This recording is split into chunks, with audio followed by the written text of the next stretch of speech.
Que bom. Que bom que eu não preciso organizar minha vida pelo egoísmo, pela indiferença. Que bom que o meu coração não está condenado a ser tomado por aquilo que não presta, porque eu posso guardá-lo, e ao guardá-lo, enchê-lo daquilo que é de Deus. Então você pode, hoje de manhã, tomar uma decisão e fazer da sua vida um memorial de esperança. Os tempos estão sombrios, todos os sinais estão sendo dados. Acorde enquanto é tempo. Jesus está voltando. Volte para ele antes. O mundo nos engana, mas a verdade é uma só: deste mundo nada se leva. Não se deixe mais ser enganado pelos emissários de Satanás. Nosso propósito aqui neste canal é te convidar, todos os dias, para essa reflexão.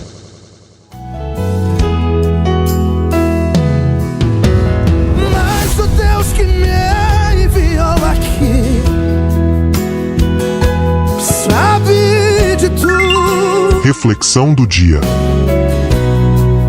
Apocalipse 3, 20-22. Ele me mandou falar que vai. Eu repreendo e castigo a todos quantos amo. Sê pois zeloso, e arrepende-te. Eis que estou à porta, e bato. Se alguém ouvir a minha voz, e abrir a porta, entrarei em sua casa, e com ele cearei, e ele comigo. Ao que vencer lhe concederei que se assente comigo no meu trono, assim como eu venci, e me assentei com meu Pai no seu trono. Quem tem ouvidos, ouça o que o Espírito diz às igrejas. Enxugue essas lágrimas do rosto. Deus seja sempre louvado. Tenha calma.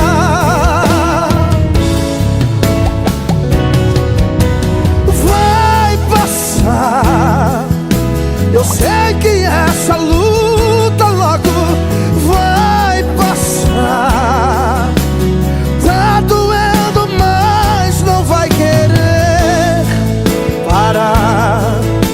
Não deixe a esperança em você morrer. Você precisa crer. Guarde o seu coração.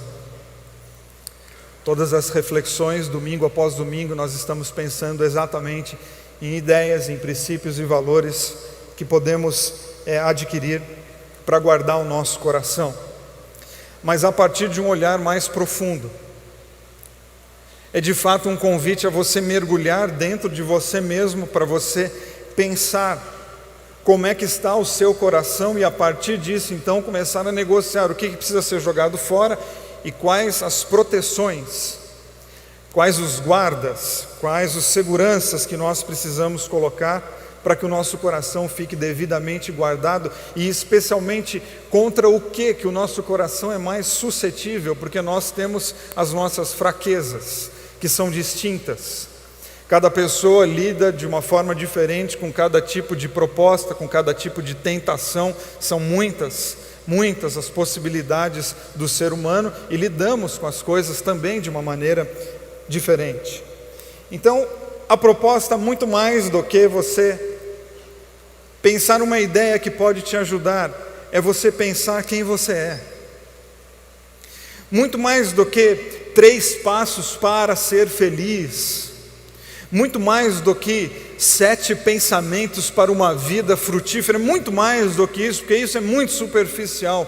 A nossa proposta, não de agora, mas de sempre, é muito maior. É você mergulhar dentro de você, para você identificar que tipo de pessoa você é, que tipo de ser humano que você é, quem que você tem sido nos seus tratos pessoais, que tipo de ser humano que você espalha por aí, porque dia a dia nós nos desenhamos nas pessoas que estão ao nosso redor, e que tipo de desenho que eu deixo nas pessoas. Qual é o meu perfume? Qual é o aroma que eu deixo por onde eu passo? Qual é a lembrança? Qual é o residual? Porque todos nós deixamos um residual nas relações que nós temos, nas conversas que nós mantemos, nos ambientes por onde passamos. A gente sempre deixa um residual. Eu estive ali e eu fui embora. Mas quando eu vou embora, eu não vou todo embora. Alguma coisa fica ali, é o meu residual. Qual é o seu residual? O que é que fica de você por onde você passa? Por isso que a gente precisa investigar. Quando falamos de investigar o coração, é algo extremamente profundo, porque nós estamos pensando quem é você.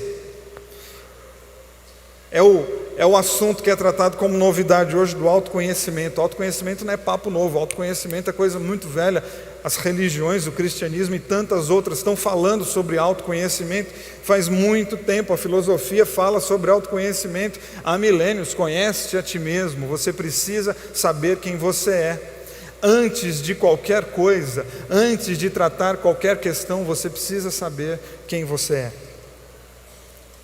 Por isso, e cito tanto o Salmo 139, que nós cantamos muito aqui na Bethesda, em mais de uma música. O Salmo 139 permeia a poesia, a canção. É Davi orando o Salmo 139, o 24, que diz assim: investiga a minha vida, ó Deus, descobre tudo ao meu respeito, interroga-me, testa-me, e assim terás uma ideia clara de quem sou. Vê por ti mesmo se fiz alguma coisa errada, e então guia-me na estrada que conduz à vida eterna.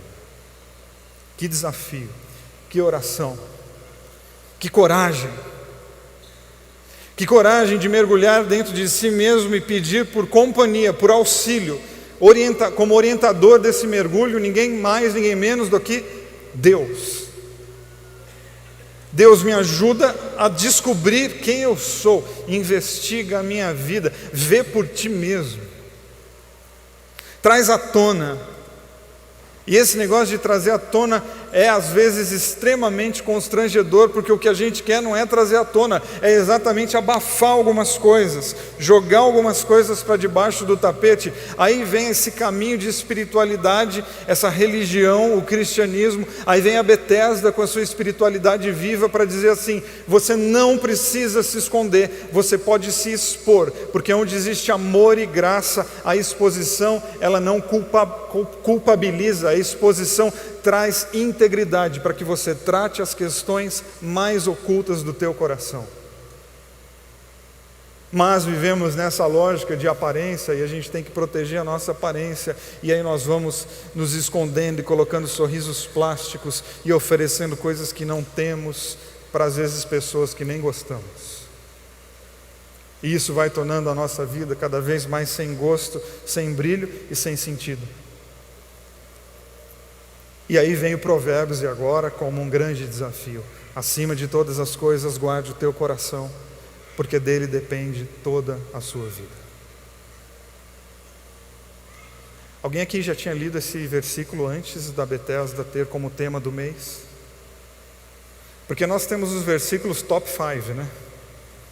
O Senhor é meu pastor e nada me faltará, porque Deus amou o mundo de tal maneira que deu seu filho. Somos mais que vencedores por meio daquele que nos ama. Tudo posso naquele que me fortalece. Aí vem Provérbios, com uma sabedoria condensada, e diz: você precisa tomar cuidado com o tipo de pessoa que você está se tornando, porque você é o responsável por essa pessoa. Não é desses versículos que anima muito, que gera muita expectativa de nossa, hoje a vitória é certa, vou entrar nessa luta e vou ganhar. Não, é o contrário, é o versículo que no meio da correria da vida ele diz: viu, acalma um pouco. Calma um pouco. Calma teu coração. Desacelera. Porque você não é definido pelas coisas que você tem, você é definido pelas coisas que você faz. Ei, calma. Calma, porque nós estamos em fevereiro e você já está quase desistindo do ano. Calma, porque você está muito preocupado nas coisas que você quer ter. E Provérbios vem para dizer o seguinte: tome muito cuidado com o tipo de pessoa que você vai ser. Não é aquilo que você vai ter, é o tipo de pessoa que você vai se tornar. E repito algo que falei aqui semana passada: coração na Bíblia não é esse órgão que nos mantém vivo, bombeando sangue. Coração na Bíblia é o quê? O teu intelecto. Coração na Bíblia é o lugar onde você coloca os teus desejos para conversar com os teus valores. Coração na Bíblia é aquele lugar onde você faz as suas maquinações, os seus planos. Coração na Bíblia é exatamente aquele lugar onde você entra em negociação se você deve ou não deve fazer. se vale a pena ou não vale a pena entrar em determinados caminhos. Esse é o coração. E esse lugar aí, que não é esse órgão, é um lugar emocional, ele é espiritual, é exatamente, tome cuidado, por quê? Porque aí você está ensaiando o que você vai fazer. Freud que dizia que o pensamento é o ensaio da ação. Quando você está pensando, você já está ensaiando. Pode ser que você não faça? Pode, claro, nem tudo que eu penso eu faço. E eu não sou julgado por aquilo que eu penso, eu sou julgado por aquilo que eu faço. Mas quando eu estou pensando, eu já tenho que tomar cuidado, por que é que eu estou pensando isso? As luzes de atenção já tem que se acender, porque eu comecei a pensar muito uma coisa, por que é que eu estou pensando isso? E se eu não tomar cuidado, o pensamento vai virar uma ação. Há uma frase muito antiga atribuída a Santo Agostinho, que ele diz assim: você não pode impedir que um pássaro pouse na sua cabeça, mas você pode impedir que ele faça um ninho. Você não pode impedir que um pássaro pouse na sua cabeça, porque ele vem e pousa. Mas daí que ele faça um ninho, aí tem a sua autorização, tem o seu desejo, tem você falando para o pássaro, ok. Assim são os nossos desejos, nossas tentações, assim é o nosso coração. Eu não posso impedir que determinadas coisas cheguem no meu coração, eu não posso, elas chegam, entram aqui, arrombam a porta e ficam aqui. Mas se elas vão criar raízes e se firmar e crescer, sim, aí tem uma autorização minha dizendo o seguinte: não, pode ir, ok. Por isso que quando pensamentos estranhos, muito diferentes, muita novidade começa a aparecer no coração, eu preciso falar: opa, por que é que isso está aqui? Por que é que eu estou pensando isso? Por que de repente eu comecei a pensar essa coisa aqui que antes eu nunca pensei? Para o bem ou para o mal, não importa. Então, acima de tudo, eu e você precisamos aprender o quê? Cuidar da gente. Cuidar de nós mesmos. Outro nome para isso mais famoso, autoestima. Cuidar de você. Aprender a se olhar. Autoestima não é egoísmo, autoestima é se amar. É Jesus falando: olha, o maior mandamento qual é? Ame a Deus, ame o próximo e se ame. Se cuide. Preste muita atenção, porque a vida é preciosa demais e especial demais para você perdê-la em caminhos vazios. Existem na Bíblia outras expressões tão interessantes como Provérbios 4:23, e eu quero ler com vocês uma, que gera num primeiro momento sentimentos variados. Eu não sei qual é o sentimento que vai gerar em você, mas é sobre isso que eu quero conversar com você. Gálatas capítulo 6, versículos 7 e 8. Não se enganem, ninguém faz Deus de bobo. Toda pessoa colhe o que plantou. Quem planta egoísmo, ignorando a necessidade dos outros e a Deus, colherá o mal. O resultado de sua vida será frutos inúteis. Mas aquele que planta conforme Deus, permitindo que o Espírito faça a obra de crescimento nele, terá uma colheita de verdadeira vida, de vida eterna. Acredito que você já tenha lido isso em algum momento. A lei da semeadura. Aquilo que você plantar, certamente você colherá. E é desses versículos que é dito sempre sob a perspectiva do medo.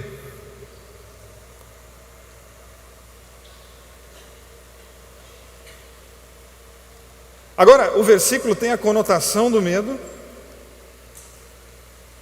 ou nós, sem perceber, estamos fazendo bobagem na vida, e aí frases como essa entram para o nosso coração como medo.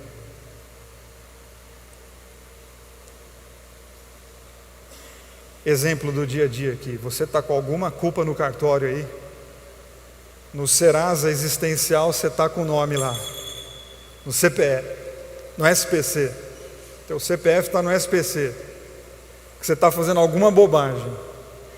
Aí eu, Vili, chego para você no final do culto e falo: ei, como é que você está? Tudo bem? Tudo? Pai, quero tomar um café com você essa semana. Aí o cara fala: putz, descobriu. Porque as minhas reações diante de determinadas falas revelam o quê? Que a pessoa descobriu? Não, revelam que eu estou fazendo bobagem. Descobriu como? É bruxo para descobrir as coisas? A minha reação diante de determinados versículos, diante de determinadas reflexões, diante de determinados provérbios, revelam o quê? Que esse versículo é do mal? Não, revelam que você está vivendo uma vida que precisa ser mudada. Você está precisando de conversão, porque as minhas reações revelam como é que está o meu mundo interno. De repente você está tranquilo, aí chega o pastor para você e fala: eu quero tomar um café com você. Você diz: oh, que legal, quando? Tranquilo. Então o que é que você sente quando você lê? Aquilo que você plantar, você vai colher, porque nós estamos falando do teu coração. Há quem possa dizer: não, tranquilo, se isso é de fato bom, se isso é de fato uma lei, se isso de fato acontece, legal, porque eu estou plantando coisas bonitas, estou tranquilo. Entende? A tua primeira reação fala muito de você. O teu primeiro sentimento, aquela coisa involuntária que você fala: não, diz muito a teu respeito e você precisa mergulhar nisso. E é um texto difícil de digerir, porque nós não queremos ficar diante de algo muito sério da nossa vida chamado responsabilidade. E eu quero hoje de manhã convidar você a não ficar fazendo uma análise investigativa, mas é de fato que planta, colhe, outras coisas morrem no caminho, sim. Eu não quero que você seja concreto, eu quero que você abstraia, não é? Plantou, colheu, não se apegue a isso. Porque o que Paulo está nos convidando e colocando a nossa vida hoje de manhã é ficar de frente com uma questão da nossa vida adulta, que é ter que decidir, ter que tomar decisões. Na verdade, ele está nos colocando diante do fato de que nós somos, querendo ou não, pessoas livres. A gente acha que a liberdade é algo que a gente vai conquistar. Não, nós estamos condenados à liberdade. Porque a liberdade, em última análise, é o que? Você decidir os rumos da tua vida. Você tem que fazer isso. Porque quando a gente é mais jovem, a gente fica falando: eu quero almejar a minha liberdade e ter a minha própria casa. Fala a verdade, a gente era muito tonto quando queria isso, hein? Você estava lá na casa do teu pai e da tua mãe, na moral, tudo arrumadinho, comida na mesa, roupa lavada, até que você falou: agora eu tenho meu próprio apartamento. Putz! A roupa não vai sozinha, né, para o armário. A comida não brota no fogão. A gente até põe a panela lá e a comida não aparece. E os jovens dão a isso o nome de liberdade. Tem alguns aqui, espero que eles não desistam da vida. Não, liberdade não é algo que eu conquisto, liberdade é algo que eu tenho que saber lidar. Eu sou livre. O que é ser livre? É enfrentar as demandas e as grandes perguntas da vida. Por isso eu preciso pensar no quê? Quais são as sementes que eu estou carregando no bolso. O título da minha mensagem hoje de manhã é: como será o amanhã? Me diga quais sementes que você tem no bolso, que eu te digo agora como vai ser seu amanhã. Me diga o que você está espalhando na vida, que eu posso te falar um pouco de como que vai ser o seu amanhã, porque esse é o nosso exercício. É o Jean Paul Sartre que diz assim: não há nada que possa eximir a pessoa da sua condição de ser livre e, consequentemente, da sua condição de responsabilidade diante dos seus atos. Do que é que Paulo está falando em Gálatas? Paulo está falando da responsabilidade e que não há nada que possa eximir você e eu da nossa responsabilidade diante dos nossos atos. Não tem como fugir. Não tem como a gente se esconder. Paulo está falando quais são as bases que você está construindo a sua vida. Paulo está falando: escuta, no relacionamento de vocês hoje, que tipo de semente que vocês estão jogando? Porque todo dia você está jogando alguma semente enquanto casal. Que semente é essa? Porque às vezes no exercício insano a gente joga algumas sementes esperando que nasça outra coisa. Não funciona. A gente fica jogando algumas coisas na nossa vida hoje, e inclusive algumas a gente sabe que isso lá na frente vai dar ruim. Mas está tão bom jogar essa semente hoje, a gente fica: não, amanhã a gente vê o que faz amanhã. Amanhã é você que vai lidar com isso. Parece que a gente fala do amanhã como se amanhã tivesse outra pessoa lá. Não, amanhã é você que vai ter. Se é que nós vamos chegar no amanhã, somos nós. Se é que eu que vou estar vivo amanhã, então quem vai lidar com as minhas sementes do amanhã sou eu mesmo, porque eu lancei a semente, ela vai dar um fruto e eu vou ter que lidar com isso. Paulo está falando de responsabilidade, então a gente pode juntar Provérbios, a gente pode juntar Gálatas, acima de tudo, tome conta com as sementes do teu coração, porque disso depende o teu amanhã. A gente não tem mais o direito como adultos de ficar fazendo coisas hoje, dizendo, não, mas se... tomara que...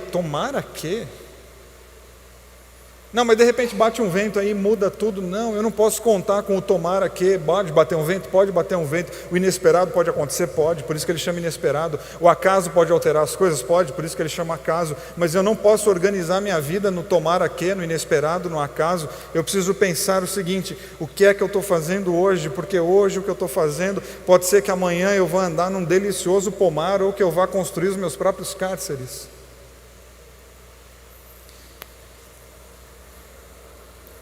Aí você vai dizer, Vili, pô, tá pesado, tá mesmo, desculpa, vamos mudar de assunto. Por quê? Porque a gente pode ler Gálatas sob a perspectiva da esperança. A gente pode ler sob a perspectiva da mudança. A gente pode ler sob a perspectiva de que nós estamos trabalhando uma espiritualidade que vai dizer, sim, eu estou espalhando sementes e elas são maravilhosas. Sim, eu estou consciente já da minha responsabilidade. Eu sei que ser livre não é fazer o que dá na telha, porque quem faz o que dá na telha não é livre, é gente sem critério. Eu estou consciente de que eu preciso cuidar da minha vida, que eu não posso deixar o barco à deriva. Eu estou consciente. Então a gente pode se apegar à parte final do versículo, quando Paulo diz assim, mas aquele que planta conforme Deus, permitindo que o Espírito faça obra de crescimento nele, terá uma colheita de verdadeira vida, de vida eterna. Sabe o que é bonito na vida? Que vira e mexe, quase tudo tem uma palavrinha chamada mas. Mas. E a gente deveria, na nossa espiritualidade, sempre lembrar do mas. O que é o mas no português? O mas no português é uma conjunção adversativa, que nesse caso é muito bom, às vezes não é, né? Já viu quando a pessoa chega para você e fala assim, olha, eu achei muito legal aquilo lá que você fez, mas por aí ferrou tudo. Olha, essa sua roupa está muito bonita, mas... o mas é para dizer, olha, está vendo aquilo lá tudo? Então esquece. E aqui a gente tem que pegar isso também. Aquela pessoa, ninguém faz Deus de bobo. Você está plantando egoísmo, você está plantando indiferença, a tua vida vai ser isso, mas, então cancela, você não precisa viver sobre a primeira parte, você pode viver sobre a segunda, porque o mas é o quê? É a conjunção que vai colocar o ponto contrário, e animar o nosso coração para saber o seguinte, se você plantar conforme Deus, que coisa linda, só que para plantar conforme Deus, eu preciso ter vida com Deus, para saber o que é de Deus. Mas se eu plantar, então existe a possibilidade de eu, Vili, com todas as minhas inadequações, com todos os meus erros, com todos os meus pecados, plantar conforme Deus? Bom, segundo o apóstolo Paulo, sim. Segundo o apóstolo Paulo, é possível eu guardar o meu coração em Deus. E a hora que eu guardo o meu coração em Deus, eu passo a ter um pouco mais da mente de Deus. E eu passo a plantar conforme Deus, e começo a colher as coisas de Deus. Que bom que eu não preciso organizar minha vida pelo egoísmo, pela indiferença. Que bom que o meu coração não está condenado a ser tomado por aquilo que não presta, porque eu posso guardá-lo, e ao guardá-lo, enchê-lo daquilo que é de Deus. Então você pode, hoje de manhã, tomar uma decisão e fazer da sua vida um memorial de esperança. Você pode organizar o teu coração de maneira tal que a sua vida vai ser o quê? Um memorial de esperança. E como a gente está precisando de pessoas que encarnem a mensagem do Evangelho, as últimas consequências, para num mundo de tanto preconceito, de todas as espécies. Um preconceito hoje no Brasil para todos os lados. Como que tem indiferença, como que tem egoísmo, como que a gente está precisando de pessoas que tenham coragem de abrir a Bíblia em Mateus capítulo 5, ler as seguintes palavras e encarná-las.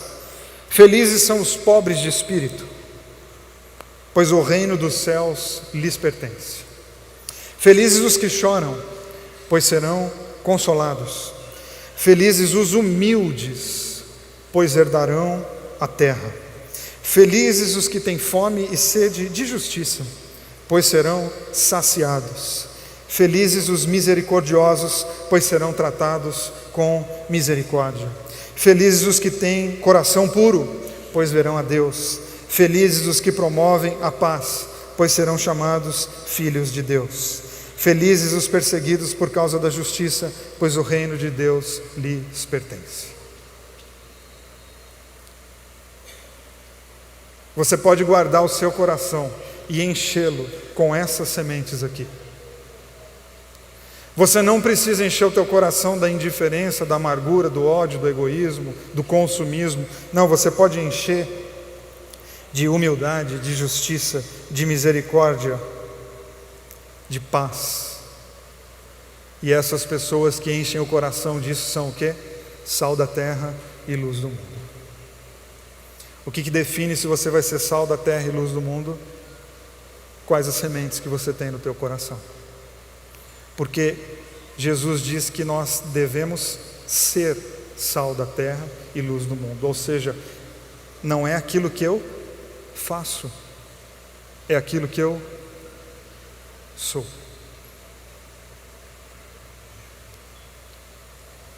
As bem-aventuranças que nós lemos agora, Mateus capítulo 5, Sermão do Monte pregado por Jesus, não está falando das coisas que você faz, está falando do tipo de pessoa que você é. Não é que ele tem misericórdia, ele é misericordioso. Diz respeito àquilo que eu sou, e eu sou aquilo que eu decido ser. Eu sou aquilo que eu permito entrar no coração. Segundo o professor Cortella, eu sou aquilo que eu importo. Importa é aquilo que eu trago para dentro de mim. Isso é o que importa. O que é importante para você é aquilo que você importa, é aquilo que você coloca dentro de você. Então, quais são as suas importâncias? As minhas importâncias são as coisas que eu importei para dentro de mim. E isso define que tipo de pessoa que eu serei. Eu assisti há muito tempo, eu sei que é simples, mas eu assisti há muito tempo um vídeo no YouTube de um rapaz que foi diagnosticado com câncer.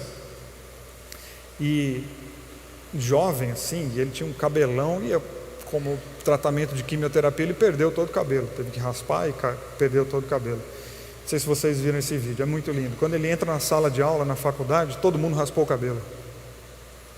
Estava todo mundo careca para ficar igual ele.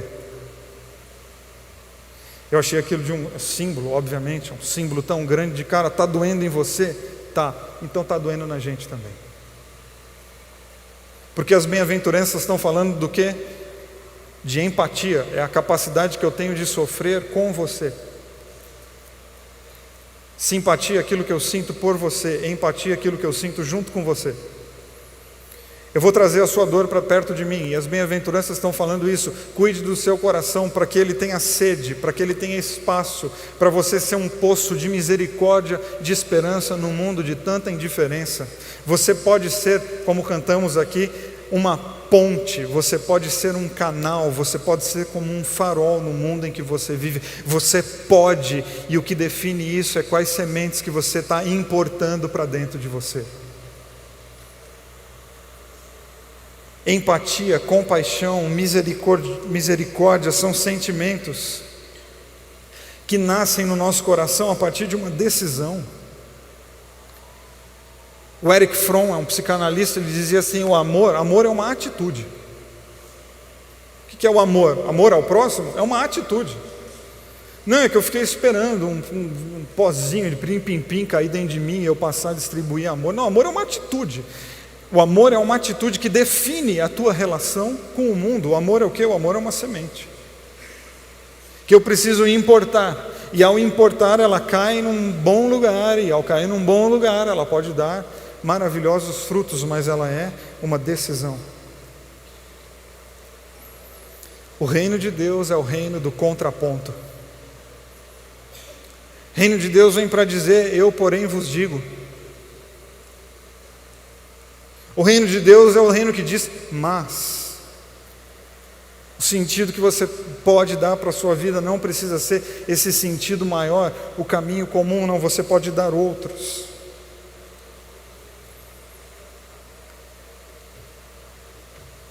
E por isso eu proponho, dentre todas as coisas que nós lemos e falamos,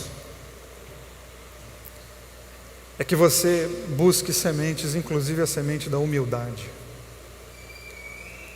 Humildade é uma virtude muito linda e é uma decisão. O que é a humildade? Humildade é o sentimento que gera perdão. Humildade é um sentimento, uma postura que perdoa. Humildade gera reconhecimento de que a verdade pode estar com a outra pessoa. Os humildes têm esse benefício. Eles têm as suas verdades, óbvio, mas ele tem a humildade de, no meio de uma conversa, falar: poxa, é mesmo, você está certo. E porque é humilde, cresce. Porque quem não é humilde e arrogante, acha que é dono da verdade, não vai crescer mais. Por quê? Porque toda a verdade já está ali, fixa, pronta, fechada, lacrada. O humilde não, ele diz: não, eu estou aberto a ouvir, porque a minha verdade é frágil, talvez provisória, e eu quero entender o que você está dizendo, e ao terminar da tua fala eu posso falar: poxa, que coisa bacana, eu nunca tinha pensado nisso. A humildade coloca os preconceitos no chão. E nós todos deveríamos pegar com muita vontade a semente da humildade, porque Jesus falou: quem trabalha a humildade é feliz. Espalhar sementes de humildade, porque a vida de todos nós se tornaria tão melhor. E eu dei o exemplo aqui da verdade. Às vezes a gente fala da verdade pensando já em teologia, em questão política. Não, é a humildade no teu relacionamento. De você ter falado de uma maneira errada com a pessoa que você vive, e de repente você não, por uma questão de orgulho, não admito. Não admito, sim, está errado. Seja humilde de falar assim: olha, me perdoe, eu falei de uma maneira errada. A humildade abre o horizonte, porque outras possibilidades de vida se abrem para nós. A humildade faz com que a gente não precise passar a vida inteira bancando uma ideia que nós sabemos que está errada, mas por uma questão de soberba, de arrogância, a gente não consegue colocar as armas no chão, e tem tanta gente que vive assim. Estipulou um jeito de viver, já sacou que está errado, mas alguma coisa lá dentro está dizendo: ah, mas como é, você vai se humilhar? A palavra humilhação parece que é a gente jogado no chão. Não, a humilhação é a grandeza de falar: poxa, eu estou errado. E eu quero mudar de vida. Eu quero abrir meu coração para colocar outras sementes e sufocar as atuais sementes que eu sei que vão me matar. E eu quero encerrar contando uma história que li num livro do Rubem Alves. Não sei se você já leu. Sabedoria, né, das fábulas, as histórias para criança. Que é a história do galo que conseguiu fazer com que todo galinheiro acreditasse que o sol só nascia porque ele cantava.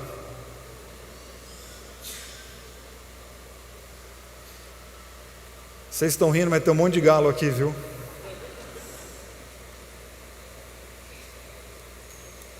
Que se acha o último bolacha do pacote. E esse galo convenceu o galinheiro que é o seguinte: o sol só nasce depois que eu canto. E ele contou essa história e o pessoal acreditou. E aí o que ele teve que fazer? Ele teve que bancar essa história. Então ele tinha que acordar mais cedo que todo mundo. Quando ele via que o sol estava para nascer, ele cantava e o sol nascia. O galinheiro lá, a comunidade galinácea, achava ele o cara, né? Falava: nossa, mas o sol obedece o cara. Até que o galo foi para uma balada, tomou uns goró a mais e perdeu a hora. E o sol nasceu. E o galo lá dormindo, bêbado. Quando o galo acorda, todo galinheiro está lá de asa cruzada, né? Asa cruzada, olhando, falando: que bonito, hein? Que bonito. E naquele momento a máscara do galo cai. E toda uma história que o galo construiu vai para o chão. Porque o galo trouxe para dentro, ele importou aquilo que não se sustenta e que não faz a vida valer a pena. E o Rubem Alves, encantador e excelente como era, termina a história fazendo poesia. O galo termina a história dizendo assim: antes eu cantava para o sol nascer, agora eu canto porque ele nasce. Antes era um arrogante que achava que a vida girava em torno do meu umbigo, e agora? Agora eu celebro o presente de estar vivo como todos os outros seres humanos. Pô, a humildade é uma semente. E que ela precisa ser comprovada, ela e outras, no nosso dia a dia. E há muitos anos mesmo eu contei essa história aqui do galo, aqui na Bethesda, num domingo à noite. Há muitos anos. Arrisco dizer que há uns 10 anos. E não me lembro exatamente porquê, terminei o culto. A Carol e as crianças não estavam em São Paulo, acho que estavam viajando. Eu terminei o culto e fui para uma padaria. Estava morrendo de fome, foi uma padaria lá perto de casa. E no domingo à noite, eu quando prego de manhã e de noite, eu termino o domingo exausto, de cansado. Sentei naquele balcão da padaria. Tinha pouca gente, obviamente, já era mais tarde da noite. Tinha um cara na chapa, eu falei: ó, amigo, vê um cardápio aí para eu pedir um lanche. Ele falou: não tem lanche não. Não tem lanche não. Aí achei que ele estava brincando e eu falei para ele: não, cara, eu estou morrendo de fome. Não tem lanche não, vou fazer lanche não. Ó, imagina fazer lanche agora. Aí eu já comecei assim, sabe, Código de Defesa do Consumidor? A padaria está aberta. Você está fazendo o seu trabalho, eu sou consumidor, você tem que fazer lanche. Pensei.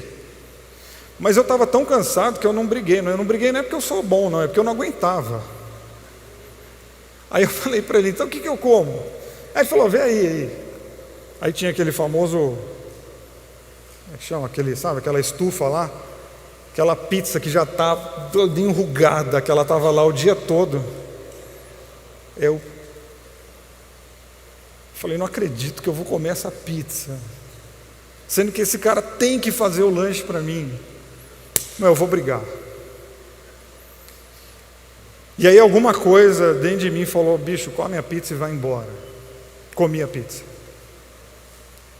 Quando eu chego no caixa, tem um rapaz do lado assim do caixa. Eu paguei, quando eu terminei ele falou: boa noite, pastor. Falei: oi. Ele falou: boa noite. Eu estava na Bethesda no culto agora há pouco que você pregou sobre humildade. O senhor contou a história do galo. E eu falei: pois é. Pois é. É na padaria que a gente decide que tipo de pessoa que a gente é. E repito, eu não estou pagando de exemplo não, porque aquele dia eu não dei um péssimo testemunho, porque eu não aguentava.